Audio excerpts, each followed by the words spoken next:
વડોદરાના સાવલીમાં એસટી બસોની અવ્યવસ્થાને લઈને વિદ્યાર્થીઓ અને નોકરિયાતોમાં ભારે રોષ જોવા મળી રહ્યો છે। વડોદરા સાવલી ઉદલપુર તેમજ ગોધરા રૂટ ઉપર બસોમાં ક્ષમતા કરતાં વધુ ભીડ હોવાના આક્ષેપો સાથે મુસાફરીએ બસ રોકી ચક્કાજામ કર્યા।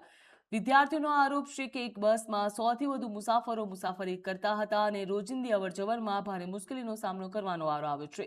આ મુદ્દે ડેપો મેનેજર અને ડિવિઝનલ કંટ્રોલને લેખિત તેમજ મૌખિક રજૂઆતો કરવામાં આવી હતી, છતાં પણ સમસ્યાનો ઉકેલ આવ્યો નથી। મુસાફરોએ રૂટ ઉપર બસો સમયસર દોડાવવા અને સાવલી અદલપુર ગોધરા રૂટ ઉપર નવી બસો શરૂ કરવાની માંગ કરી।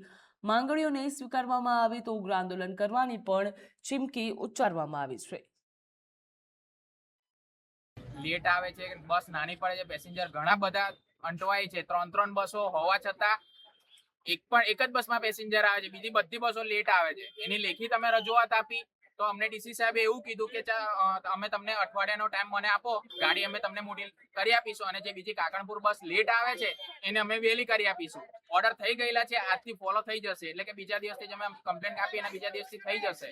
તો અમને એવું કહેવા માંડ્યા કે વાંધો નહીં, કાલથી 5:30 ગાડી ડેપોથી ઉપડી જશે। તો હાલની મિનિટે પણ હજુ ઉપડી નથી અને અમારા બસમાં પેસેન્જર ઘણું બધું આવી ગયું, 144 પેસેન્જર આવે છે। અમારી રજૂઆત એક જ છે કે બધી ગાડીઓ નિયમિત કરવામાં આવે અને અમારી ગાડી મોટી આપવામાં આવે।